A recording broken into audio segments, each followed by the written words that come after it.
Hello, dear students. This is Chaitra C, Assistant Professor in Political Science. So ನಾವಿವತ್ತು ಆದರ್ಶವಾದ ದೃಷ್ಟಿಕೋನದ ಬಗ್ಗೆ ತಿಳಿತಾ ಹೋಗೋಣ. Idealist approach to international relations. ಆಯಿತಾ? ಸೊ ಅಂತಾರಾಷ್ಟ್ರೀಯ ಸಂಬಂಧಗಳು ಈ ಪೇಪರನ್ನು ಅಧ್ಯಯನ ಮಾಡ್ತಾ ಹಲವಾರು ರೀತಿಯ ದೃಷ್ಟಿಕೋನಗಳನ್ನು ನಾವು ಕಾಣಬಹುದಾಗಿದೆ. ಆದರ್ಶವಾದ ಇರಬಹುದು ಅಥವಾ ನೈಜವಾದ, ವಾಸ್ತವವಾದ ಅಂತ ಕೂಡ ಕರೀತಾರೆ ನೈಜವಾದವನ್ನು. ಆಮೇಲೆ ಗ್ರೀನ್ ಥಿಯರಿ ಅಂತಿದೆ, structural theory, constructivism, okay, behavioural theory, Marxist theory, neo Marxist, liberal theory, new liberal theory, ಈ ಥರ ಬೇರೆ ಬೇರೆ ಆಯಾಮಗಳಲ್ಲಿ ಬೇರೆ ಬೇರೆ ದೃಷ್ಟಿಕೋನಗಳಿಂದ ಅಂತಾರಾಷ್ಟ್ರೀಯ ಸಂಬಂಧವನ್ನು ಅಧ್ಯಯನ ಮಾಡ್ತಾರೆ. ಈಗ ಅಂತಾರಾಷ್ಟ್ರೀಯ ಸಂಬಂಧ ಅಧ್ಯಯನದಲ್ಲಿ ಎರಡು ಪ್ರಮುಖ ಅಪ್ರೋಚಸ್ ಅಥವಾ ದೃಷ್ಟಿಕೋನವನ್ನು ತುಮಕೂರು ಯೂನಿವರ್ಸಿಟಿ ಸಿಲೆಬಸಲ್ಲಿ ಇಟ್ಟಿರೋ ಕಾರಣ ಆ ಎರಡು ಸೆಷನ್ಸನ್ನು ನಾನು ಮುಂದೆ ಮಾಡ್ತೀನಿ. ಈ ಎರಡು ಸೆಷನ್ಸ್ನ ಐಡಿಯಲಿಸ್ಟ್ ಅಪ್ರೋಚ್ ಏನಿದೆಯಲ್ಲ ಅದರ ಎರಡು set of P P Ts ಮತ್ತು ಎರಡು ಸೆಟ್ ಆಫ್ ಸ್ಟಡಿ ಮೆಟೀರಿಯಲ್ ನಾನು ಆಲ್ರೆಡಿ ಅಪ್ಲೋಡ್ ಮಾಡಿದ್ದೀನಿ. ಸೊ ಈ ವಿಡಿಯೋದಲ್ಲಿ ನಾನು ಸೆಷನ್ 7, ಸೆಷನ್ 8ಗೆ ಕೊಟ್ಟಿರುವಂತಹ ಸ್ಟಡಿ ಮೆಟೀರಿಯಲನ್ನು ಮರ್ಜ್ ಮಾಡಿ ನಿಮಗೆ ವಿಡಿಯೋ ತಲುಪಿಸ್ತಾ ಇದ್ದೀನಿ. ಓಕೆ, ಸೊ ಈಗ ಐಡಿಯಲಿಸ್ಟ್ ಅಪ್ರೋಚ್ ಅಂದರೆ ಏನು ಅಂತ ನೋಡ್ತಾ ಹೋಗೋಣ. ಆದರ್ಶವಾದ. ಓಕೆ, ಈಗ ನಮ್ಮಲ್ಲಿ ಯಾರಾದರೂ ನಿಮ್ಮ ಆದರ್ಶ ಯಾರು ಅಂತ ಕೇಳಿದ್ರೆ, as a Lehman, as a ಮಾಮೂಲಿ ಮನುಷ್ಯನಾಗಿ, ಒಬ್ಬ ಸಾಮಾನ್ಯ ಪ್ರಜೆಯಾಗಿ ನನ್ನ ತಂದೆ, ನನ್ನ ತಾಯಿ ಅಥವಾ ಅಬ್ದುಲ್ ಕಲಾಂ ಈ ರೀತಿ ಬೇರೆ ಬೇರೆ ಹೆಸರನ್ನು ನೀವು ನಿಮ್ಮ ಆದರ್ಶವಾಗಿ ಇಟ್ಕೋತೀರ. ಸೊ ಆದರ್ಶ ಅಂತಂದರೆ ದ ಬೆಸ್ಟ್, ಆಯಿತಾ? ಅವರಿಂದ ನಾವೇನೇನು ಪ್ರೇರಣೆ ಪಡಿಬಹುದು, ಯಾವ ರೀತಿ ನಾವಿರಬೇಕು ಅಂತ ಬಯಸ್ತೀವಿ ಹಾಗೆ. ಸೊ ಇದು ಅಷ್ಟೇ. ಅಂತಾರಾಷ್ಟ್ರೀಯ ಸಂಬಂಧ ಈ ರೀತಿ ಇದ್ದರೆ ಚೆನ್ನಾಗಿರುತ್ತೆ. ಅಂತಾರಾಷ್ಟ್ರೀಯ ಸಂಬಂಧ ಕಂಪ್ಲೀಟ್ ಒಂಥರ ಪ್ಯೂರ್ ಆಗಿರಬೇಕು, ಸೆರೀನಾಗಿರಬೇಕು ಅಂತ ಹೇಳುವಂಥ ಒಂದು ದೃಷ್ಟಿಕೋನ ಇದು.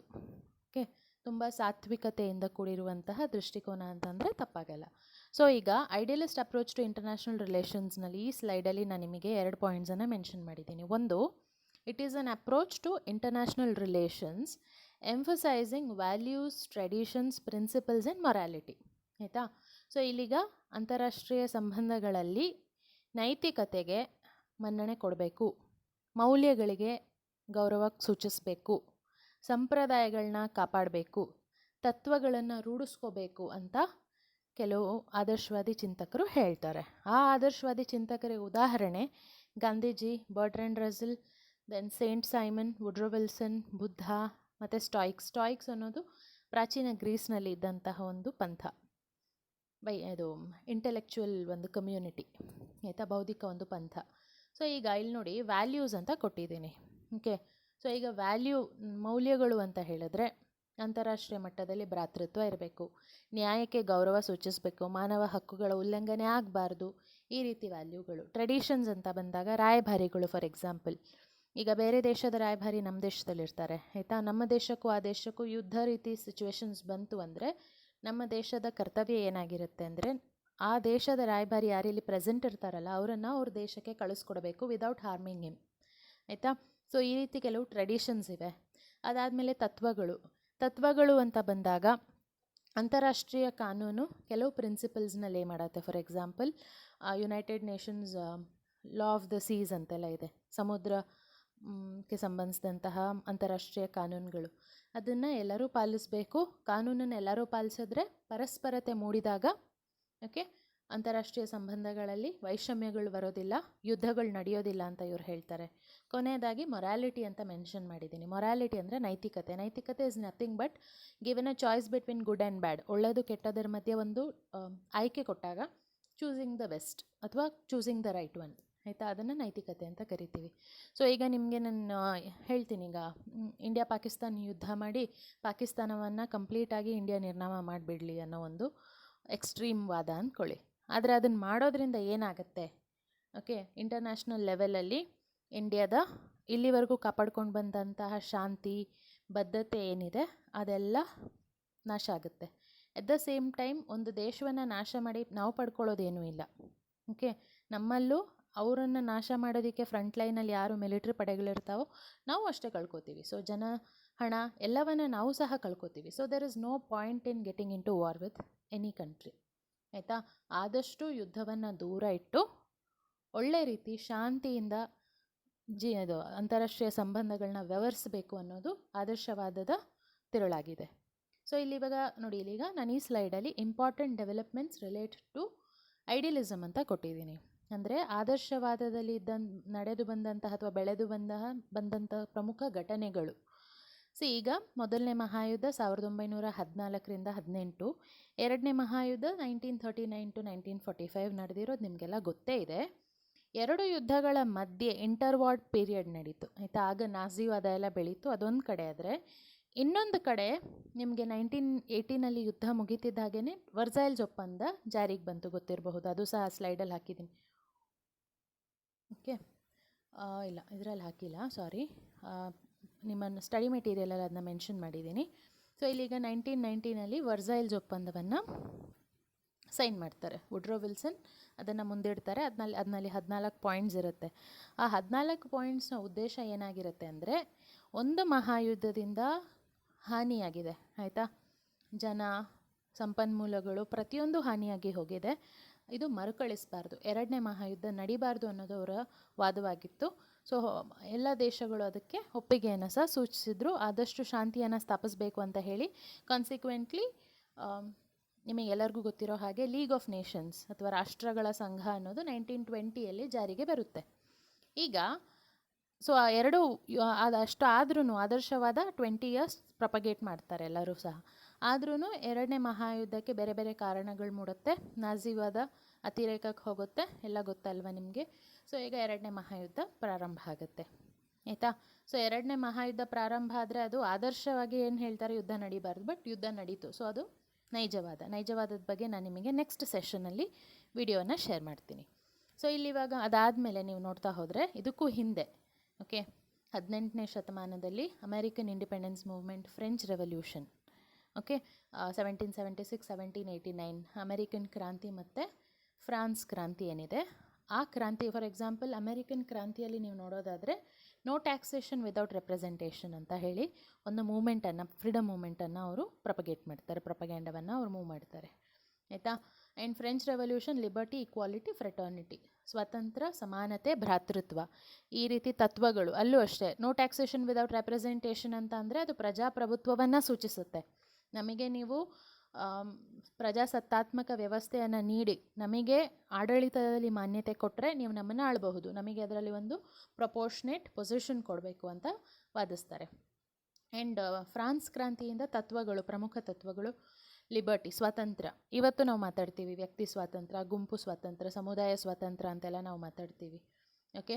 ದೆನ್ ಭ್ರಾತೃತ್ವ ಅಂತ ಮಾತಾಡ್ತೀವಿ, ರಾಷ್ಟ್ರ ಮಟ್ಟದಲ್ಲಿರಬಹುದು, ಅಂತಾರಾಷ್ಟ್ರೀಯ ಮಟ್ಟದಲ್ಲಿ ಭ್ರಾತೃತ್ವದ ಬಗ್ಗೆ ನಾವು ಮಾತಾಡ್ತೀವಿ, ಆಯಿತಾ. ಆ್ಯಂಡ್ ದೆನ್ ಲಿಬರ್ಟಿ, ಈಕ್ವಾಲಿಟಿ ಅಂತ ಬಂದಾಗ ಸಮಾನತೆ ಅಲ್ವಾ. ಸೊ ಇವತ್ತು ಕಾನೂನಿನ ಮುಂದೆ ಎಲ್ಲರೂ ಸಮಾನರು ಅಂತ ಮಾತಾಡ್ತೀವಿ. ಸೊ ಈ ಎಲ್ಲ ತತ್ವಗಳು ರೂಪಿಸ್ಕೊಂಡಿದ್ದು ಈ ಸ್ವತಂತ್ರ ಚಳುವಳಿಗಳ ಕಾಲದಲ್ಲಿ. ಸೊ ಈ ರೀತಿ ತತ್ವಗಳಿಗೆ ಐಡಿಯಲಿಸಮ್ ಮತ್ತು ಆದರ್ಶವಾದ ಪ್ರಾಮುಖ್ಯತೆಯನ್ನು ನೀಡುತ್ತೆ. ಇದಕ್ಕೂ ಹಿಂದೆ ನೀವು ನೋಡೋದಾದರೆ 1648 ವೆಸ್ಟ್ಫೇಲಿಯಾ ಒಪ್ಪಂದ ಒಂದಾಗಿತ್ತು ಯುರೋಪಿಯನ್ ರಾಷ್ಟ್ರಗಳ ಮಧ್ಯೆ, ಆಯಿತಾ. ಅಲ್ಲಿ ನೀವು ನೋಡೋದಾದರೆ ಅದು ಇತಿಹಾಸ ಎಲ್ಲ ಇವಾಗ ಬೇಡ, ನಾನು ಬ್ರೀಫಾಗಿ ಇದನ್ನು ಮಾಡ್ಕೊಂಡು ಹೋಗ್ತಾ ಇದ್ದೀನಿ. ಸೊ ಈಗ ವೆಸ್ಟ್ಫೇಲಿಯಾ ಒಪ್ಪಂದದಲ್ಲಿ 109 ಚಿಕ್ಕ ಚಿಕ್ಕ ರಾಜಮನೆತನಗಳು ಅಥವಾ parties to the treaty, okay, ಅವರು ಸಹಿಯನ್ನು ಹಾಕಿ ಈ ಒಪ್ಪಂದವನ್ನು ಮಾಡ್ಕೋತಾರೆ. 109 ಜನ, ಕ್ಷಮಿಸಿ, 1648, ಆಯಿತಾ. ಅದಾದಮೇಲೆ ಅದೇ ರೀತಿ ನೀವು ನೋಡೋದಾದರೆ ನಾನು ಆಗಲೇ ಹೇಳಿದ್ನಲ್ವ, 1919 ಅಂತ ಕೊಟ್ಟಿದ್ದೀನಿ. 1990 ಡೆವಲಪ್ ಆಗಿತ್ತು, 1920 ಲೀಗ್ ಆಫ್ ನೇಷನ್ಸ್ ಸ್ಥಾಪನೆ ಆಯಿತು, ಆಯಿತಾ. ಸೊ ಇಲ್ಲಿಗ ಲೀಗ್ ಆಫ್ ನೇಷನ್ಸ್ 1919 ಸ್ಥಾಪನೆ ಆಗುತ್ತೆ. ಅಲ್ಲೂ ಅಷ್ಟೇ ಎಲ್ಲ ರಾಷ್ಟ್ರಗಳು ಸೇರಿಕೊಂಡು ಪರಸ್ಪರ ಏನಂತಾರೆ ಶಾಂತಿ, ಸುಭದ್ರತೆನ ಕಾಯ್ದುಕೋಬೇಕು ಅಂತ ಮಾಡಿದಂತಹ ಒಂದು ಸಂಸ್ಥೆ ಆಗಿರುತ್ತೆ. ಅದರ ಮುಂದುವರೆದ ಭಾಗ ಎರಡನೇ ಮಹಾಯುದ್ಧದ ನಂತರ ಮತ್ತೆ ಎಲ್ಲರೂ ಸೇರಿಕೊಂಡು ಯುನೈಟೆಡ್ ನೇಷನ್ಸನ್ನು ಸ್ಥಾಪನೆ ಮಾಡ್ತಾರೆ. ಸೊ ಯುನೈಟೆಡ್ ನೇಷನ್ಸ್ನ ಉದ್ದೇಶ ಏನು ಅಂದರೆ ಮೂರನೇ ಮಹಾಯುದ್ಧ ನಡೀದಿರಲಿ ಅಂತ, ಓಕೆ. ಮೊದಲನೇ ಮಹಾಯುದ್ಧದ ರೀತಿ ಇನ್ನೊಂದು ಮಹಾಯುದ್ಧ ನಡೀದೇ ಇರಲಿ ಅಂತ ಲೀಗ್ ಆಫ್ ನೇಷನ್ಸ್ ಸ್ಥಾಪನೆ ಆಗುತ್ತೆ.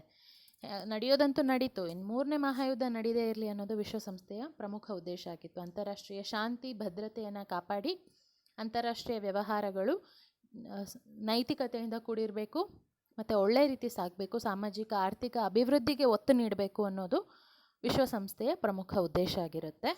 ಸೊ ಇದಿಷ್ಟು ನಿಮಗೆ ಆದರ್ಶವಾದದ ಪ್ರಮುಖ ಘಟನೆಗಳು. ಈಗ ಆದರ್ಶವಾದದ ಪ್ರಮುಖ ಲಕ್ಷಣಗಳನ್ನ ನೋಡ್ತಾ ಹೋಗೋದಾದರೆ, ಇಷ್ಟೊತ್ತು ನಾನು ಹೇಳದ್ನಲ್ವಾ, ಎಕ್ಸ್ಪ್ಲನೇಷನ್ ಏನು ಕೊಟ್ಟೆ, ಇಂಟ್ರೊಡಕ್ಷನ್ ಏನು ಕೊಟ್ಟೆ, ಅದನ್ನು ಇನ್ ಪಾಯಿಂಟ್ ಫಾರ್ಮ್ ನಾನು ಹಾಕಿದ್ದೀನಿ. ಆಗಲೇ ಹೇಳಿದ ಹಾಗೆ importance to values, norms, ideals, ethics and peace. Okay, ಶಾಂತಿಗೆ ಪ್ರಾಮುಖ್ಯತೆಯನ್ನು ಕೊಡ್ತಾರೆ, ಮೌಲ್ಯಗಳಿಗೆ ಪ್ರಾಮುಖ್ಯತೆಯನ್ನು ಕೊಡ್ತಾರೆ. Okay, second point, interdependence and cooperation instead of confrontation results in stable world order. ಒಂದು ಸಮತಟ್ಟಾದಂತಹ, ಒಂದು ಸಮತೋಲಿತವಾದಂತಹ, ಒಂದು ಶಾಂತಿಯುತವಾದಂತಹ ಅಂತಾರಾಷ್ಟ್ರೀಯ ವ್ಯವಸ್ಥೆ ಇರಬೇಕು ಅಂತ ಆದರೆ ರಾಷ್ಟ್ರಗಳ ಮಧ್ಯೆ ಪರಸ್ಪರತೆ ಇರಬೇಕು, ಅವಲಂಬನೆ ಇರಬೇಕು, ಸಹಕಾರವಿರಬೇಕು. ಅದಷ್ಟು ಇದ್ದಾಗ ಮಾತ್ರ ಶಾಂತಿ ಸುಭದ್ರತೆ ನಾವು ಕಾಯ್ಕೋಬಹುದು ಅಂತ ಆದರ್ಶವಾದ ನಂಬುತ್ತೆ. ಮೂರನೇದು, ವಾರ್ ಇಸ್ ರಾಂಗ್ ಆ್ಯಂಡ್ ಅನ್ಡಿಸೈರೇಬಲ್. ಯುದ್ಧ ಅನ್ನೋದು ತಪ್ಪು ಆ್ಯಂಡ್ ಅದನ್ನು ಯಾರು ಒಪ್ಕೋಬಾರ್ದು, ಅದನ್ನು ಯಾರು ಇಷ್ಟಪಡಬಾರ್ದು, ಅದನ್ನು ಯಾರು ಬಯಸಬಾರ್ದು ಅಂತ ಆದರ್ಶವಾದ ಹೇಳುತ್ತೆ. ಆಯಿತಾ? ಸೊ ವಾರ್ ನಾನು ಆಗಲೇ ಹೇಳಿದ ಹಾಗೆ, ಈಗ ನೀವು ವರ್ಲ್ಡ್ ವಾರ್ಸ್ ನೋಡಿ, ಆಯಿತಾ. ಆಮೇಲೆ ಕೋಲ್ಡ್ ವಾರ್ ಕಾಲದಲ್ಲಿ ಪಪೆಟ್ ಗವರ್ಮೆಂಟ್ಸ್ ಅಂತ ನಾವು ಮಾತಾಡ್ತೀವಿ. ಈಗ ನಾರ್ತ್ ಕೊರಿಯಾ, ಸೌತ್ ಕೊರಿಯಾ ಅಂತ ಎಕ್ಸಾಂಪಲ್ ಒಂದು ತೊಗೊಳ್ಳೋದಾದರೆ, ನಾರ್ತ್ ಕೊರಿಯಾವನ್ನು ರಷ್ಯಾದವ್ರು ಸಪೋರ್ಟ್ ಮಾಡ್ತಿದ್ದು, ಸೌತ್ ಕೊರಿಯಾವನ್ನು ಅಮೆರಿಕಾದವ್ರು ಸಪೋರ್ಟ್ ಮಾಡಿ ಅಲ್ಲಿ ಪಪೆಟ್ ಗವರ್ಮೆಂಟ್ಸ್ನ ನಡೆಸ್ತಾ ಇದ್ರು. ಅವರವರಲ್ಲಿ ಕಾನ್ಫ್ರಂಟೇಷನ್ ಆಗಿ ನಾರ್ತ್ ಕೊರಿಯಾ ಗೆದ್ದರೆ ರಷ್ಯಾ ಕ್ರೆಡಿಟ್ಸ್ ತೊಗೊತಾ ಇತ್ತು, ಸೌತ್ ಕೊರಿಯಾ ಗೆದ್ದರೆ ಅಮೆರಿಕಾ ಕ್ರೆಡಿಟ್ಸನ್ನು ತಗೋತಾ ಇತ್ತು. ಸೊ ಈ ರೀತಿ ಅಲ್ಲೂ ಸಹ ಸಣ್ಣ ಪುಟ್ಟ ಘರ್ಷಣೆಗಳು ಆಗಿವೆ. ಈಗ ನೀವು ಕ್ಯೂಬನ್ ಮಿಸೈಲ್ ಕ್ರೈಸಿಸ್ ಅಂತೆಲ್ಲ ಬರುತ್ತೆ, ಅಲ್ಲೂ ಸಹ ಅಷ್ಟೇ ನ್ಯೂಕ್ಲಿಯರ್ ವಾರನ್ನು ತಪ್ಪಿಸಿದಂತಹ ಒಂದು ಕ್ಷಣ ಅದು ಅಂತ ಹೇಳ್ತಾರೆ. ಓಕೆ, ಸೊ ಇತಿಹಾಸ ನೋಡ್ತಾ ಹೋದರೆ ಯುದ್ಧಗಳಿಗೆ ಅಲ್ಲಿ ಏನಂತಾರೆ, ಒಂದು ದೇಶ ತನ್ನ ಸಾಮರ್ಥ್ಯವನ್ನು ಅಂತಾರಾಷ್ಟ್ರೀಯ ಮಟ್ಟದಲ್ಲಿ ತನ್ನ ಪ್ರಾಬಲ್ಯವನ್ನು ಬೀರೋದಕ್ಕೆ, ತೋರಿಸ್ಕೊಳ್ಳೋದಕ್ಕೆ, ನನ್ನ ಪ್ರೆಸೆನ್ಸನ್ನು ಫೀಲ್ ಮಾಡಿ ನೀವು ಅಂತ ಹೇಳೋದಕ್ಕೆ ಯುದ್ಧವನ್ನು ಪ್ರೊಪಗೇಟ್ ಮಾಡ್ತಾಯಿದ್ವು. ಆದರೆ ಇವರೇನು ಹೇಳ್ತಾರೆ, ಆದರ್ಶವಾದಿಗಳು, ಯುದ್ಧ ಅನ್ನೋದು ತಪ್ಪು ಅಂತ ಹೇಳ್ತಾರೆ. ಯಾಕೆಂದರೆ ಅದರಿಂದ ಬರೀ ಹಾನಿ ಅಷ್ಟೇ ಆಗೋದು, ನಾಶ ಅಷ್ಟೇ ಆಗೋದು ಅಂತ ಹೇಳಿ. And then national harmony of national interests guarantee peace. ಅಂದರೆ ಪ್ರತಿ ದೇಶಕ್ಕೆ ತನ್ನ ರಾಷ್ಟ್ರೀಯ ಹಿತಾಸಕ್ತಿನೇ ಪ್ರಮುಖವಾದದ್ದು. ಓಕೆ, ಸೊ ಲಾಸ್ಟ್ ಸೆಷನಲ್ಲಿ ನಾನು ರಾಷ್ಟ್ರೀಯ ಹಿತಾಸಕ್ತಿ ಬಗ್ಗೆ ಹೇಳಿದ್ದೀನಿ. ಚಿಕ್ಕದಾಗಿ ಹೇಳೋದಾದರೆ, ದೇಶದ ಏಕತೆ, ಸಮಗ್ರತೆ ಕಾಪಾಡೋದು, ಸಾಮಾಜಿಕ ಮತ್ತು ಆರ್ಥಿಕ ಅಭಿವೃದ್ಧಿಯನ್ನು ಕಾಯ್ದುಕೊಳ್ಳೋದು, ಆಮೇಲೆ ತನ್ನ ಅಸ್ಮಿತೆಯನ್ನು ಕಾಯ್ದುಕೊಳ್ಳೋದು, ಅಂತಾರಾಷ್ಟ್ರೀಯ ಮಟ್ಟದಲ್ಲಿ ತನಗೊಂದು ಘನತೆ, ಗೌರವವನ್ನು ಸಾಧಿಸೋದು ಒಂದು ದೇಶದ ಹಿತಾಸಕ್ತಿಯಾಗಿರುತ್ತೆ. ಸೊ ಈ ರೀತಿ ಪ್ರತಿಯೊಂದು ದೇಶದ ಹಿತಾಸಕ್ತಿಗೆ ಪ್ರತಿಯೊಂದು ರಾಷ್ಟ್ರ ಮನ್ನಣೆ ಕೊಟ್ಟರೆ, ಆಯಿತಾ, ಪರಸ್ಪರತೆ ಮೂಡಿಸ್ಕೊಂಡಾಗ ಶಾಂತಿ ಕಾಪಾಡಬಹುದು. ನನ್ನ ರಾಷ್ಟ್ರದ ಹಿತಾಸಕ್ತಿಗೆ ನೀವು ಗೌರವ ಕೊಡಲ್ಲ ಅಂದಾಗ, ನಿಮ್ಮ ರಾಷ್ಟ್ರದ ಹಿತಾಸಕ್ತಿ ಸಂಬಂಧಿಸಿದ ಯಾವುದೋ ವಿಷಯಕ್ಕೆ ನಾನು ತಗಾದೆ ತೆಗಿತೀನಿ, ಆಗ ಘರ್ಷಣೆ ಉಂಟಾಗುತ್ತೆ. ಮೇ ಬಿ ಅದು ಮುಂದೆ ವಾರ್ ಆಗಬಹುದು. ಎಕ್ಸಾಂಪಲ್, ಗಡಿ ವಿವಾದಗಳು. ಆಯಿತಾ, ಗಡಿ ವಿವಾದ ಎಲ್ಲ ಡಿಸ್ಕಷನ್ ಆಗಿ ಅದನ್ನು ಟ್ರೇಸ್ ಮಾಡಿರ್ತಾರೆ. ಓಕೆ, ಇಷ್ಟು ಗಡಿ ಇಷ್ಟು ಪ್ರದೇಶ ಈ ದೇಶಕ್ಕೆ ಹೋಗುತ್ತೆ, ಇಷ್ಟು ಪ್ರದೇಶ ಇನ್ನೊಂದು ದೇಶಕ್ಕೆ ಬರುತ್ತೆ ಅಂತ. ಬಟ್ ಅಲ್ಲಿ ಗಡಿಗಳಲ್ಲಿ ಏನಾದರೂ ಅವರು ಆಕ್ರಮಣಗಳು ಮಾಡೋದು, ನಮ್ಮ ಪ್ರದೇಶಕ್ಕೆ ಬರೋದು, ನುಸುಳುಕೋರರು ಬರೋದು, ಈ ಥರ ಎಲ್ಲ ಆದಾಗ ಘರ್ಷಣೆಗಳು ಉಂಟಾಗುತ್ತೆ ಅಲ್ವಾ. ಸೊ ಆಗ ಶಾಂತಿ ಕದಡುತ್ತೆ. ಓಕೆ, ಅದಾದಮೇಲೆ ನೆಕ್ಸ್ಟ್ ಪಾಯಿಂಟಲ್ಲಿ ನಾನು ಮೆನ್ಷನ್ ಮಾಡಿರೋದು importance to procedures of parliamentary democracy and rule of law. Okay, so ಆದರ್ಶವಾದಿಗಳು ಸಂಸದೀಯ ಮಾದರಿ ಸರ್ಕಾರಕ್ಕೆ, ಅಂದರೆ ಚುನಾವಣೆ ಮೂಲಕ ಆಯ್ಕೆಯಾಗಿ ಬಂದರೆ ಜನರ ಪ್ರತಿನಿಧಿಗಳಾಗಿರ್ತಾರೆ. ಆಯಿತಾ, ಅವ್ರ ಅಂತಾರಾಷ್ಟ್ರೀಯ ಮಟ್ಟದಲ್ಲಿ ಜನರಿಗೆ ಸೂಕ್ತವಾದಂತಹ ಕಾನೂನುಗಳನ್ನ ಮಾಡ್ತಾರೆ ಅನ್ನುವಂಥ ಒಂದು ನಂಬಿಕೆ. ಆ್ಯಂಡ್ ದೆನ್ ಪ್ರಜಾಪ್ರಭುತ್ವ ಸರ್ಕಾರಗಳನ್ನ ಅವರು ಪೋಷಣೆ ನೀಡ್ತಾರೆ, ಅವ್ರಿಗೆ ಪುಷ್ಟಿಯನ್ನು ನೀಡ್ತಾರೆ. ಮತ್ತು ರೂಲ್ ಆಫ್ ಲಾ, ಕಾನೂನಿನ ಮುಂದೆ ಎಲ್ಲರೂ ಸಮಾನರು ಅನ್ನುವಂತಹ ಒಂದು ಸಂದೇಶವನ್ನು ಆದರ್ಶವಾದ ಸಾರುತ್ತೆ. Okay, and then morality will lead to world peace. So ಆದರ್ಶವಾದಿಗಳ ಪ್ರಕಾರ ಮೊರಾಲಿಟಿ ಅಥವಾ ನೈತಿಕತೆ ಅನ್ನೋದೇ ಶಾಂತಿಗೆ ಏನಂತಾರೆ ಪೂರಕವಾದ ವ್ಯವಸ್ಥೆ. ಆಯಿತಾ, ಎಲ್ಲಿ ನೈತಿಕತೆ ಇರೋದಿಲ್ವೋ ಅಲ್ಲಿ ಯುದ್ಧ ನಡೆಯುತ್ತೆ. ನೈತಿಕತೆ ಇದ್ದಾಗ, ನೈತಿಕತೆಗೆ ನಾನು ಎಕ್ಸಾಂಪಲ್ ಕೊಡೋದಾದರೆ, ನಾನು ಆಗಲೇ ಹೇಳಿದ ಹಾಗೆ, ಫಾರ್ ಎಕ್ಸಾಂಪಲ್ ಇದು ರಾಯಭಾರಿಗಳು ಅಂತ ಹೇಳಿದ್ನಲ್ಲ. ಸೊ 2 ರಾಷ್ಟ್ರಗಳ ಮಧ್ಯೆ ಯುದ್ಧ ನಡೆದಾಗ ನಾವು ಫಸ್ಟ್ ಮಾಡಬೇಕಾಗಿರೋ ಕೆಲಸ, ಆ ರಾಯಭಾರಿಗಳನ್ನ ಅವ್ರ ಪ್ರಾಣಕ್ಕೇನೂ ಹಾನಿ ಆಗದೆ ಇರೋ ರೀತಿ ವಾಪಸ್ ಕಳಿಸ್ಕೊಡೋದು. ಓಕೆ, ಅವರಿಗೇನಾದರೂ ಇವಾಗ ನೋಡಿ, ನೀವು ಬೇಕಿದ್ರೆ ಈಗ ಅಫ್ಘಾನಿಸ್ತಾನದಲ್ಲಿ ಟೆರರ್ ಅಟ್ಯಾಕ್ ನಡೆದಾಗ ಅವ್ರೇನು ಮಾಡ್ತಾರೆ, ಭಾರತದ ರಾಯಭಾರಿ ಕಚೇರಿಯ ಮುಂದೆ ಬಾಂಬ್ ಸಿಡಿಸಲಾಯಿತು ಅಂತೆಲ್ಲ ಹೇಳ್ತಾರೆ ಅಲ್ವಾ. ಸೊ ರಾಯಭಾರಿಗಳಿಗೆ ಅಂತ ಹೇಳಿ ಸವಲತ್ತುಗಳನ್ನು ನೀಡಲಾಗುತ್ತೆ. ಸೊ ನೈತಿಕತೆ ಇದ್ದಾಗ ಶಾಂತಿಯನ್ನು ನಾವು ಕಾಪಾಡ್ಕೋಬಹುದು ಅನ್ನೋದು ನನ್ನ ಮಾತಿನ ಅರ್ಥ. ಅದಾದಮೇಲೆ foreign policy shall be a tool to forge international fraternity. ಅಂತ ಅಂದರೆ ಅಂತಾರಾಷ್ಟ್ರೀಯ ಮಟ್ಟದಲ್ಲಿ ವಿದೇಶಾಂಗ ನೀತಿಗಳು ಹೇಗೆ ರೂಪಿತವಾಗಬೇಕು ಅಂದರೆ ಅಂತಾರಾಷ್ಟ್ರೀಯ ಭ್ರಾತೃತ್ವಕ್ಕೆ ಪೂರಕವಾಗಿರಬೇಕು. ಈಗ ಎಕ್ಸಾಂಪಲ್ ನೋಡಿ, ಮುಷರಫ್ ಪರ್ವೇಜ್ ಮುಷರಫ್ ಭಾರತಕ್ಕೆ ಬರ್ತಾರೆ 98-99 ಬಂದು ವಾಜಪೇಯಿ ಅವ್ರ ಜೊತೆಯಲ್ಲಿ ಆಗ್ರಾದ ತಾಜ್ ಮಹಲ್ ಮುಂದೆ ಫೋಟೋವನ್ನು ತೆಗೆಸ್ಕೋತಾರೆ, ಎಲ್ಲ ಮಾಡ್ತಾರೆ, ಹೋಗಿ ಒಂದು ಸ್ವಲ್ಪ ದಿನಕ್ಕೆಲ್ಲ ಕಾರ್ಗಿಲ್ ಯುದ್ಧ ಪ್ರಾರಂಭ ಆಗುತ್ತೆ. ಸೊ ಈಗ ಅದಾದಮೇಲೆ ಇಲ್ಲಿಂದ ಪಾಕಿಸ್ತಾನಕ್ಕೆ ಇಸ್ಲಾಮಾಬಾದಿಗೆ ರೈಲ್ವೆ ಸಂಚಾರವನ್ನು ಕೂಡ ಆಗಷ್ಟೇ ಸ್ಟಾರ್ಟ್ ಮಾಡಿರ್ತಾರೆ, ಒಂದು ಶಾಂತಿಯ ಸಂಕೇತ, ಸ್ನೇಹದ ಸಂಕೇತವಾಗಿ. ಇಮಿಡಿಯೇಟ್ಲಿ ಕಾರ್ಗಿಲ್ ಯುದ್ಧ ಸ್ಟಾರ್ಟ್ ಆಗ್ತಿದ್ದಾಗೆ ಬಸ್ ಟ್ರಾನ್ಸ್ಪೋರ್ಟೇಷನ್ ಏನು ರೂಟ್ ಇರುತ್ತೆ ಅದನ್ನೆಲ್ಲ ಬ್ಲಾಕ್ ಮಾಡಿಬಿಡ್ತಾರೆ. ಸೊ ವಿದೇಶಾಂಗ ನೀತಿ ಅವ್ರು ನಮ್ಮ ದೇಶಕ್ಕೆ ಬಂದರು ಅನ್ನೋದು ಒಂದು ಕಡೆ ಇರುತ್ತೆ, ಬಟ್ ಯುದ್ಧ ಅದನ್ನು ಆ ಸ್ನೇಹ ಸಂಬಂಧವನ್ನು ನಾಶ ಮಾಡಿಬಿಡುತ್ತೆ ಅಲ್ವಾ. ಇಲ್ಲಿ ಮೋದಿ ಮತ್ತು ಝಿ ಜಿಂಗ್ಪಿಂಗ್ ಅವರು 2019 ಭೇಟಿ ಆಗ್ತಾರೆ, ಇಲ್ಲಿಗೆ ಬರ್ತಾರೆ. ಝಿ ಜಿಂಗ್ಪಿಂಗ್ ಅವರು ಇಲ್ಲಿಂದ ಹೋಗಿದ ತಕ್ಷಣ ಒಂದು ಸ್ವಲ್ಪ ತಿಂಗಳುಗಳಲ್ಲಿ ಚೀನಾದವರು ಭಾರತದ ಗಡಿಯಲ್ಲಿ LOAC ಏನಿದೆ, ಲೈನ್ ಆಫ್ ಆ್ಯಕ್ಚುಯಲ್ ಕಂಟ್ರೋಲ್, ಅಲ್ಲಿ ಘರ್ಷಣೆಗಳು ಉಂಟಾಗೋದನ್ನೆಲ್ಲ ನೀವು ನ್ಯೂಸಲ್ಲೆಲ್ಲ ಕೇಳಿರ್ತೀರ. ಸೊ ಇಲ್ಲೀಗ ಅಂತಾರಾಷ್ಟ್ರೀಯ ಮಟ್ಟದಲ್ಲಿ ವಿದೇಶಾಂಗ ನೀತಿ ಕೆಲವೊಮ್ಮೆ ಯಾವ ರೀತಿ ಇರುತ್ತೆ ಅಂದರೆ ಸಂಬಂಧಗಳನ್ನ ವೃದ್ಧಿಸಬಹುದು, ಸಂಬಂಧಗಳನ್ನ ಹಾಳು ಮಾಡಬಹುದು, ಎರಡೂ ಸಹ ತಾಕತ್ತು ಅದಕ್ಕಿರುತ್ತೆ. And then discourage the use of force, balance of power politics and secret treaties of alliances. ಅಂದರೆ ಬಲಪ್ರಯೋಗ, ಶಕ್ತಿ ಸಮತೋಲನ ರಾಜಕಾರಣ ಮತ್ತು ಗೌಪ್ಯವಾದಂತಹ ಒಪ್ಪಂದಗಳು, ಆಯಿತಾ, ಇದು ಯಾವುದನ್ನು ಸಹ ರಾಷ್ಟ್ರಗಳು ಮಾಡಬಾರ್ದು ಅಂತ ಆದರ್ಶವಾದಿಗಳು ಹೇಳ್ತಾರೆ. ಈಗ ಶಕ್ತಿ ಸಮತೋಲನೆ ಅಂದರೆ ಏನು? ಒಬ್ಬರೇ ಕಾಂಪಿಟೇಷನ್ಗೆ ಇಳಿಯೋದು, ನಾನು ಹೆಚ್ಚು ಶಕ್ತಿಶಾಲಿ ನಿನಗಿಂತ ಅಂತ ಹೇಳಿ ಇಳಿಯುವಂಥದ್ದು. ಅದನ್ನು ನಾನು ನಿಮಗೆ ಮುಂದಿನ ಸೆಷನ್ಸಲ್ಲಿ ಎಕ್ಸ್ಪ್ಲೇನ್ ಮಾಡ್ತೀನಿ. ಆ್ಯಂಡ್ ಅಲಯನ್ಸಸ್ ಅನ್ನೋದು ಸಹ ಅಲ್ಲಿ ಎಕ್ಸ್ಪ್ಲೇನ್ ಮಾಡ್ತೀನಿ. ಎಕ್ಸಾಂಪಲ್ಸ್ ಕೊಡೋದಾದರೆ ಅಲಯನ್ಸಿಗೆ ಶೀತಲ ಸಮರ ಕಾಲದಲ್ಲಿ ಅಮೆರಿಕಾದವರು ನ್ಯಾಟೋ ಕಟ್ಕೊಂಡಿದ್ರು, ಸಿಯಟೋ, ಸೆಂಟೋ ಈ ಥರ ಇದು ಮೈತ್ರಿಕೂಟವನ್ನು ಕಟ್ಕೋತಾರೆ. ಅದಕ್ಕೆ ಪ್ರತಿ ಮೈತ್ರಿಕೂಟವಾಗಿ USSR ಬಳಗ ಏನಿತ್ತು ಅವರು ವಾರ್ಸಾ ಒಪ್ಪಂದವನ್ನು ಮಾಡ್ಕೋತಾರೆ. ಸೊ ಈ ರೀತಿ ಒಪ್ಪಂದಗಳು ಮತ್ತು ಗೌಪ್ಯವಾಗಿ ಒಪ್ಪಂದಗಳನ್ನ ಮಾಡ್ಕೊಳ್ಳೋದು, ಇದನ್ನೆಲ್ಲ ಆದರ್ಶವಾದಿಗಳು ವಿರೋಧಿಸ್ತಾರೆ. ಯಾಕೆಂದರೆ ಈ ರೀತಿ ಆದಷ್ಟು ಅಂತಾರಾಷ್ಟ್ರೀಯ ಶಾಂತಿ ಕದಡುತ್ತೆ. That's it. And then power shall not be the determinant of relations between nations. So ಆದರ್ಶವಾದಿಗಳೇನು ಹೇಳ್ತಾರೆ? ಶಕ್ತಿ, ಆಯಿತಾ, ನಾನು ನಿನಗಿಂತ ಹೆಚ್ಚು ಶಕ್ತಿಶಾಲಿ, ನಿನಗಿಂತ ಹೆಚ್ಚು ಬಲಶಾಲಿ ಅನ್ನುವಂತಹ ಆ ಶಕ್ತಿ ವೃದ್ಧಿಸಿಕೊಳ್ಳೋದನ್ನು ಅಂತಾರಾಷ್ಟ್ರೀಯ ಸಂಬಂಧದ ಒಂದು ಬುನಾದಿ ಅಂತ ಪರಿಗಣಿಸಬಾರ್ದು. ಅಂತಾರಾಷ್ಟ್ರೀಯ ಮಟ್ಟದಲ್ಲಿ ಅಂತಾರಾಷ್ಟ್ರೀಯ ಸಂಬಂಧಗಳ ಏನಂತಾರೆ, ಅಲ್ಲಿರುವಂತಹ ಶಾಂತಿ ಸೌಹಾರ್ದತೆ ಮತ್ತು ಅಲ್ಲಿರುವಂತಹ ಸಹಕಾರ, ಅಲ್ಲಿರುವಂತಹ ಅವಲಂಬನೆ, ರಾಷ್ಟ್ರಗಳ ಮಧ್ಯೆ ಭ್ರಾತೃತ್ವವನ್ನು ಮತ್ತು ಇದನ್ನು ಯಾವ ರೀತಿ ಮೌಲ್ಯಗಳನ್ನು ವೃದ್ಧಿಸಬೇಕೇ ವಿನಃ ಶಕ್ತಿ ಪೈಪೋಟಿ ನಡೆದಾಗ ಅದು ಸಂಬಂಧಗಳನ್ನ ಹಾಳು ಮಾಡುತ್ತೆ ಅಂತ ಇವ್ರು ಹೇಳ್ತಾ ಇದ್ದಾರೆ. And then bad structural and institutional arrangement results in war. So ಸಂಸ್ಥೆಗಳಿರ್ತಾವಲ್ಲ, ಈಗ for example League of Nations was a failure. League of Nations ಯಾಕೆ ಫೇಲ್ ಆಯಿತು? ಅದರದ್ದೇ ಆದಂಥ ಕಾರಣಗಳಿವೆ. ಅದು ಫೇಲ್ ಆಯ್ತಂತೂ ಖಚಿತ, ಯಾಕೆಂದರೆ ಅದೇನಾದರೂ ಸ್ಟ್ರಾಂಗ್ ಆಗಿದ್ದಿದ್ದರೆ maybe Second World War ನಡೆಯೋಕ್ಕೆ ಬಿಡ್ತಾ ಇರಲಿಲ್ಲ, ಆಯಿತಾ. ಬಟ್ ಸೆಕೆಂಡ್ ವರ್ಲ್ಡ್ ವಾರ್ ನಡೀತು, ದಟ್ ವಾಸ್ ಅ ಫ್ಯಾಕ್ಟ್.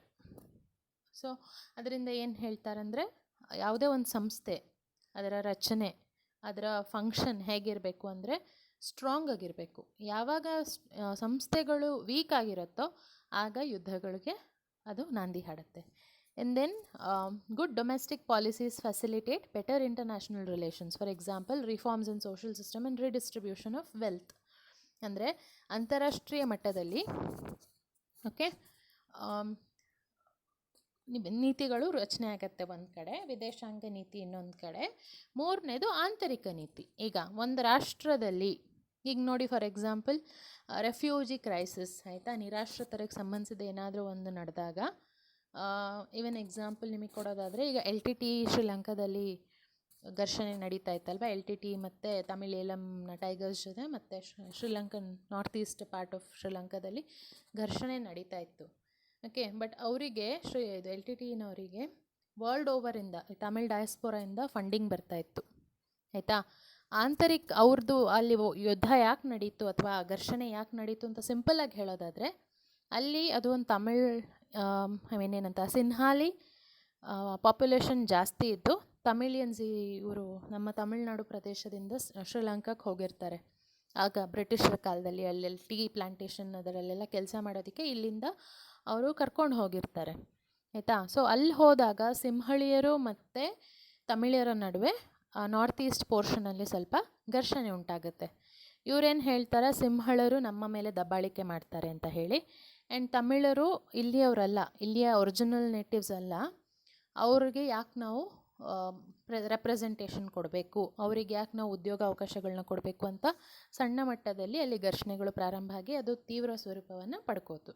ಅಂದರೆ ಇಂಟರ್ನಲಿ ಅವರು ಅಲ್ಲಿ ಸೊಸೈಟಿನಲ್ಲಿ ನಡೆಯುವಂಥ ಏನು ಈ ಘರ್ಷಣೆಗಳಿದೆಯಲ್ಲ, ಜನಾಂಗೀಯ ಘರ್ಷಣೆಗಳು, ಅದನ್ನು ಅವತ್ತಿನ ಸರ್ಕಾರ ಸಿಂಹಳಿಯರಿಗೆ ಮತ್ತು ತಮಿಳರಿಗೆ ಅವರವರ ಪ್ರಿವಿಲೇಜಸ್ ಮತ್ತು ರೆಸ್ಪಾನ್ಸಿಬಿಲಿಟೀಸನ್ನು ಸರಿಯಾಗಿ ಕೊಟ್ಟಿದ್ದಿದ್ರೆ ಅದು ಇಂಟರ್ನ್ಯಾಷನಲ್ ಲೆವೆಲಲ್ಲಿ ಒಂದು ದೊಡ್ಡ ಸ್ವರೂಪವನ್ನು ಪಡಿತಾ ಇರಲಿಲ್ಲ ಅನ್ನೋದಕ್ಕೆ ನಾನು ಈ ಎಕ್ಸಾಂಪಲನ್ನು ಕೊಡ್ತಾ ಇದ್ದೀನಿ. Okay. And then idealist approach to international ರಿಲೇಷನ್ಸ್ನ ಈಗಿನ ಸ್ಥಿತಿಗತಿ ನೋಡೋದಾದರೆ, with liberalisation, privatisation and globalisation, ಅಂದರೆ ಖಾಸಗೀಕರಣ, ಉದಾರೀಕರಣ ಮತ್ತು ಜಾಗತೀಕರಣದಿಂದಾಗಿ there is increased interdependence between nation states, ರಾಷ್ಟ್ರಗಳ ಮಧ್ಯೆ ಹೆಚ್ಚು ಹೆಚ್ಚು ಅವಲಂಬನೆ ಉಂಟಾಗ್ತಿದೆ. ಮತ್ತು ಇನ್ನೊಂದು ಕಡೆ ನಾನ್ ಸ್ಟೇಟ್ ಆ್ಯಕ್ಟರ್ಸ್ ಅಂತ ಹೇಳಿದ್ರೆ ರಾಜ್ಯೇತರ ಸಂಘ ಸಂಸ್ಥೆಗಳು, ಉದಾಹರಣೆಗೆ ಪರಿಸರ ಸಂರಕ್ಷಣಾ ಗುಂಪುಗಳು, ಮಾನವ ಹಕ್ಕುಗಳ ಗುಂಪುಗಳು, ಆಯಿತಾ. ಸೊ ಈ ರೀತಿ ಎಲ್ಲ ಗುಂಪುಗಳು ಇವತ್ತು ಅಂತಾರಾಷ್ಟ್ರೀಯ ಮಟ್ಟದಲ್ಲಿ ಹೆಚ್ಚು ಸದ್ದು ಮಾಡ್ತಿವೆ. ಸಿವಿಲ್ ಸೊಸೈಟಿ, ನಾಗರಿಕ ಸಮಾಜ, ಓಕೆ, ಅದರ ಜೊತೆಯಲ್ಲಿ media, and then international and regional organisations, ಅಂತಾರಾಷ್ಟ್ರೀಯ ಸಂಘಟನೆಗಳು ಮತ್ತು ಪ್ರಾದೇಶಿಕ ಸಂಘಟನೆಗಳು, ಇದಿಷ್ಟು ಸಹ ಇವತ್ತು ಅವಲಂಬನೆ ಮತ್ತು ಪರಸ್ಪರತೆಗೆ ಪ್ರಾಮುಖ್ಯತೆಯನ್ನು ನೀಡಿ ಶಾಂತಿ ಬೇಕು, ಸುಭದ್ರತೆ ಬೇಕು, ಶಾಂತಿ ಇದ್ರೇ ಅಭಿವೃದ್ಧಿ ಆಗೋದು ಅನ್ನೋ ಒಂದು ಸಿಂಪಲ್ ಆದಂಥ ಒಂದು ಕಾನ್ಸೆಪ್ಟ್ನ ಎಲ್ಲರೂ ಅರ್ಥ ಮಾಡ್ಕೊಂಡ್ಬಿಟ್ಟಿದ್ದಾರೆ. ಹಾಗಾಗಿ ಆದರ್ಶವಾದ ಇವತ್ತು ಪ್ರಸ್ತುತ ಅಂತ ಅನಿಸುತ್ತೆ. And then the intricate and serious nature of problems across boundaries, ಅಂದರೆ ಗಡಿಗಳನ್ನ ಮೀರಿ ಕೆಲವು ಸಮಸ್ಯೆಗಳಿವೆ, ಅದನ್ನು ಹ್ಯಾಂಡಲ್ ಮಾಡಬೇಕಾದ್ರೆ ಸರ್ಕಾರಗಳು ಪರಸ್ಪರ ಅವಲಂಬನೆ ಮಾಡಿಕೊಳ್ಳೇಬೇಕು. ಎಕ್ಸಾಂಪಲ್ ಟೆರರಿಸಮ್, ಆಯಿತಾ. ಅಲ್ಲಿ ಬ್ರಿಟನಲ್ಲಿ ಬಾಂಬ್ ಹಾಕಿದ್ರಂತೆ, ಅದಕ್ಕೂ ನಮಗೂ ಸಂಬಂಧ ಇಲ್ಲ ಅಂತ ನಾವು ಅಂದ್ಕೊಳ್ಳೋ ಹಾಗಿಲ್ಲ. ಯಾಕೆ ಅಲ್ಲಿ ಬಾಂಬ್ ಹಾಕಿದಂಥ ಟೆರರಿಸ್ಟ್ ಬಂದು ಭಾರತದಲ್ಲಿ ಅಡಗಿರ್ತಾರೆ ಅಂತ ಅಂದ್ಕೊಳ್ಳಿ ಫಾರ್ ಎಕ್ಸಾಂಪಲ್. ಅಲ್ಲಿ ಆಮೇಲೆ ಅಲ್ಲಿಂದ ಬ್ರಿಟನಿಂದ, ಅಮೆರಿಕದಿಂದ ಮತ್ತು ಇಂಡಿಯಾದಿಂದ, ಪಾಕಿಸ್ತಾನಿಂದ ಅವ್ರಿಗೆ ಏನೇನು ಲಿಂಕ್ಸ್ ಇರುತ್ತೆ, ಅವರಿಗೆ ಟೆರರಿಸ್ಟ್ ಯಾರು ಅಂತ ಪತ್ತೆ ಹಚ್ತಾರೆ. ಅವರ ಅಕೌಂಟ್ಸನ್ನು ಫ್ರೀಸ್ ಮಾಡಬೇಕು ಅಂತಿರುತ್ತೆ. ಅವ್ರಿಗೆ ಬರುವಂಥ ಹಣಕಾಸಿನ ಮೂಲವನ್ನು ಫ್ರೀಸ್ ಮಾಡಿ ಅವ್ರನ್ನ ಟ್ರ್ಯಾಪ್ ಮಾಡಬೇಕು ಅಂತ ಇಂಟೆಲಿಜೆನ್ಸ್ನವರು, ಈ ಗೂಢಚಾರಿ ಏನು ವ್ಯವಸ್ಥೆ ಇರುತ್ತಲ್ವ, ಅವ್ರು ಟ್ರೈ ಮಾಡ್ತಾ ಇರುವಾಗ ಅಂಥ ಒಂದು ಸಿಚುವೇಶನ್ ಇದ್ರೆ ಏನು ಮಾಡ್ಬೇಕು ಹೇಳಿ, ಎಲ್ಲ ರಾಷ್ಟ್ರಗಳು, ನಾನು ಈಗ ಹೇಳಿದ್ನಲ್ಲ 4 ಎಕ್ಸಾಂಪಲ್ಸ್, 4 ಕಂಟ್ರೀಸ್ ಏನು ಕೊಟ್ಟೆ, ಅಷ್ಟೂ ಸರ್ಕಾರಗಳು ಸಹಕರಿಸಬೇಕು. ಅರ್ಥ ಆಯ್ತಾ? It's just an example to make you understand. Okay. And then merits of idealist approach. So ಈ ಆದರ್ಶ ದೃಷ್ಟಿಕೋನದಲ್ಲಿರುವಂತಹ ಅನುಕೂಲಗಳು ಅಥವಾ ಅದರ ಪಾಸಿಟಿವ್ ಪಾಯಿಂಟ್ಸ್ ಏನು ಅಂತ ನೋಡೋದಾದರೆ, ಇನ್ ದಿ LPG ಇರಾ ಇಂಟರ್ಡಿಪೆಂಡೆನ್ಸ್ ಇಸ್ ಇನ್ಎವಿಟಬಲ್. ಆಗಲೇ ಹೇಳಿದ್ನಲ್ವ, ಅನಿವಾರ್ಯತೆ. ಓಕೆ. ಒಬ್ಬರು ಇನ್ನೊಬ್ಬರ ಮೇಲೆ ಡಿಪೆಂಡ್ ಆಗೋದು, ಅವಲಂಬನೆ ಅನಿವಾರ್ಯವಾಗಿ ಹೋಗಿದೆ. ಇದರಿಂದ ಶಾಂತಿ ಸಹಕಾರ ಇಂಪಾರ್ಟೆಂಟ್ ಅಂತ ಎಲ್ಲರೂ ಅಂದ್ಕೊಬಿಟ್ಟಿದ್ದಾರೆ. ಯಾವುದಾದ್ರೂ ಒಂದು ದೇಶದಲ್ಲಿ ಈಗ ಫಾರ್ ಎಕ್ಸಾಂಪಲ್ ಯುದ್ಧ ನಡೀತಿದೆ, ಅಲ್ಲಿ ರಾಜಕೀಯ ವ್ಯವಸ್ಥೆ ಸರಿ ಇಲ್ಲ ಅವರು ಅಂತ ಅಂದ್ಕೊಂಡಾಗ ಯಾರಾದರೂ ನಿಮ್ಮಲ್ಲಿ ಹೂಡಿಕೆಗಳನ್ನ ಮಾಡ್ತಾರಾ? ಫಾರಿನ್ ಡೈರೆಕ್ಟ್ ಇನ್ವೆಸ್ಟ್ಮೆಂಟ್ ಬರುತ್ತಾ? ಇಲ್ಲ. ಅದು ಅನ್ಸ್ಟೇಬಲ್ ಗೌರ್ಮೆಂಟ್. ಇಲ್ಲಿ ಏನಾಗುತ್ತೋ, ನಾವೇನಾದರೂ ಅಲ್ಲಿ ಕಂಪ್ನಿನ ಓಪನ್ ಮಾಡಿದ್ರೆ ಅಲ್ಲಿ ಎನಿ ಟೈಮ್ ಯಾರೋ ಒಂದು ಬಾಂಬ್ ಹಾಕ್ತಾರೆ. ಸೊ ನಾವು ಅದನ್ನು ಹೇಗೆ ಸಸ್ಟೈನ್ ಮಾಡೋದು ಅನ್ನೋ ಒಂದು ಕ್ವೆಶ್ಚನ್ ಬರುತ್ತೆ. ಓಕೆ. ಸೊ ಐಡಿಯಲಿಸ್ಟ್ ಅಪ್ರೋಚ್ ಏನು ಹೇಳುತ್ತೆ? ಶಾಂತಿ, ಯುದ್ಧ ಬೇಡ, ಸಹಕಾರ ಬೇಕು, ಮೌಲ್ಯಗಳು ಬೇಕು, ಅದಕ್ಕೆ ಇದು ಸಪೋರ್ಟಿವ್ ಆಗಿದೆ.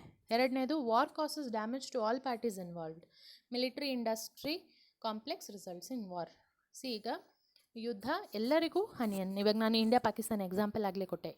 ಇಂಡಿಯಾ ಪಾಕಿಸ್ತಾನ್ ಯುದ್ಧದಲ್ಲಿ ಇಂಡಿಯಾ ಗೆದ್ರೂ ನಮಗೂ ಹಾನಿ ಉಂಟಾಗುತ್ತೆ, ಪಾಕಿಸ್ತಾನಕ್ಕೆ ಮಾತ್ರ ಹಾನಿ ಆಗೋದಲ್ಲ. ಓಕೆ. ಸೊ ಯುದ್ಧದಿಂದ ಎರಡು ಬಣಗಳು ಅಥವಾ ಎರಡಕ್ಕಿಂತ ಹೆಚ್ಚು ಬಣಗಳು ಪಾಲ್ಗೊಂಡಿದ್ರೆ ಅಷ್ಟೂ ಜನಕ್ಕೆ ಹಾನಿ ಉಂಟಾಗುತ್ತೆ. And then military industry complex ಅಂದರೆ ಏನು ಅಂದರೆ, ಕೆಲವು ಶಸ್ತ್ರಾಸ್ತ್ರಗಳನ್ನ ತಯಾರಿಸುವಂಥ ಕಂಪ್ನಿಗಳು, ಆಯಿತಾ, ಅವರು ಮಿಲಿಟ್ರಿ ಪಡೆಯ ನಾಯಕರು, ರಾಜಕೀಯ ನಾಯಕರು ಮತ್ತು ಬ್ಯೂರೋಕ್ರಾಟ್ಸ್ ಇರ್ತಾರಲ್ಲ, ಅವ್ರ ಮಧ್ಯೆ ಒಂದು ನೆಕ್ಸಸ್ ಇರುತ್ತೆ. ಸೊ ಯುದ್ಧಗಳನ್ನ ಅವರು ನಿರಂತರವಾಗಿ ಸಪೋರ್ಟ್ ಮಾಡ್ತಾ ಇರ್ತಾರೆ. ನೀವು ನೋಡಿ, ಈಗ ಅಂತಾರಾಷ್ಟ್ರೀಯ ಮಟ್ಟದಲ್ಲಿ ವಿಶ್ವದ ಬೇರೆ ಬೇರೆ ಭಾಗಗಳಲ್ಲಿ ಯುದ್ಧ ನಡೀತಾನೆ ಇರುತ್ತೆ. ಯಾಕೆ ನಡೆಯುತ್ತೆ ಅಂದರೆ ಈ ಮಿಲಿಟ್ರಿ ಇಂಡಸ್ಟ್ರಿಯ ಕಾಂಪ್ಲೆಕ್ಸಿಂದ ಅವರು ಶಸ್ತ್ರಾಸ್ತ್ರಗಳನ್ನ ತಯಾರಿಸ್ತಾರೆ, ಅದನ್ನು ರಫ್ತು ಮಾಡ್ತಾರೆ, ಅದನ್ನು ಆಮದು ಮಾಡ್ಕೋತಾರೆ. ಅಂತಾರಾಷ್ಟ್ರೀಯ ಮಟ್ಟದಲ್ಲಿ ಅದೊಂದು ದೊಡ್ಡ ಬಿಸ್ನೆಸ್. ಓಕೆ, ಈ ಮಿಲಿಟ್ರಿ ಇಂಡಸ್ಟ್ರಿಯ ಕಾಂಪ್ಲೆಕ್ಸ್ ಎಲ್ಲಿವರೆಗೂ ಇರುತ್ತೋ ಅಲ್ಲಿವರೆಗೂ ಯುದ್ಧಗಳು ನಡೀತಾನೆ ಇರುತ್ತೆ. ಐಡಿಯಲಿಸ್ಟ್ಗಳು ಏನು ಹೇಳ್ತಾರೆ, ವಾರ್ ಕಾಸಸ್ ಡ್ಯಾಮೇಜ್, ಸೊ ಮಾಡಬೇಡಿ ಅಂತಷ್ಟೇ ಅವ್ರು ಹೇಳೋದು. And then stable world order is essential for peace and development. ಆಗಲೇ ಹೇಳಿದ ಹಾಗೆ ಸಮತೋಲಿತ, ಸ್ಥಿರವಾದ, ಶಾಂತಿಯುತ ಅಂತಾರಾಷ್ಟ್ರೀಯ ವ್ಯವಸ್ಥೆ ಬೇಕಾ? ಶಾಂತಿ ಬೇಕು. ಅಭಿವೃದ್ಧಿ ಬೇಕು. ಹಾಗಿದ್ರೆ ನೀವು ಯುದ್ಧವನ್ನು ಮಾಡಬಾರ್ದು. Okay, and then value oriented politics complements common good. Common good ಅಂದರೆ ಸಾಮಾನ್ಯ ಹಿತಾಸಕ್ತಿ, ಸಾಮಾನ್ಯ ಸಂಪನ್ಮೂಲಗಳ ಹಂಚಿಕೆ, ಇದೆಲ್ಲ ನಡಿಬೇಕು. ಎಲ್ಲರೂ ಚೆನ್ನಾಗಿರಬೇಕು. ಎಲ್ಲರೂ ಏನಂತಾರೆ, ಫಾರ್ ಎಕ್ಸಾಂಪಲ್ ಪರಿಸರ ಸಂರಕ್ಷಣೆ. ಪರಿಸರ ಅನ್ನೋದು ಇಟ್ಸ್ ಅ ಕಾಮನ್ ಗುಡ್, ಆಯಿತಾ. ಎನ್ವೈರನ್ಮೆಂಟ್ ಅನ್ನೋದು ಕಾಮನ್ ಗುಡ್. ಸೊ ಈಗ ಕಾಮನ್ ಗೂಡ್ಸ್ನ ನಾವು ಶೇರ್ ಮಾಡ್ಕೊಳ್ಳುವಾಗ ಅದರಲ್ಲಿ ಮೌಲ್ಯಯುತವಾದಂಥ ರೀತಿಯಲ್ಲಿ ನಾವು ನಡ್ಕೊಂಡಾಗ ಆ ಸಂರಕ್ಷಣೆಯಲ್ಲಿ ಎಲ್ಲರೂ ಪಾಲ್ಗೊಳ್ಳಬಹುದು. Okay, in the management of public good idealist approach seems important. Okay, so ಆಗಲೇ ಹೇಳಿದ ಹಾಗೆ ಕಾಮನ್ ಗುಡ್, ಸಾಮಾನ್ಯ ಹಿತಾಸಕ್ತಿ, ಮತ್ತು ಪಬ್ಲಿಕ್ ಗುಡ್ ಅಂತ ಹೇಳಿದಾಗ, ಒಂದು ನಿಮಿಷ,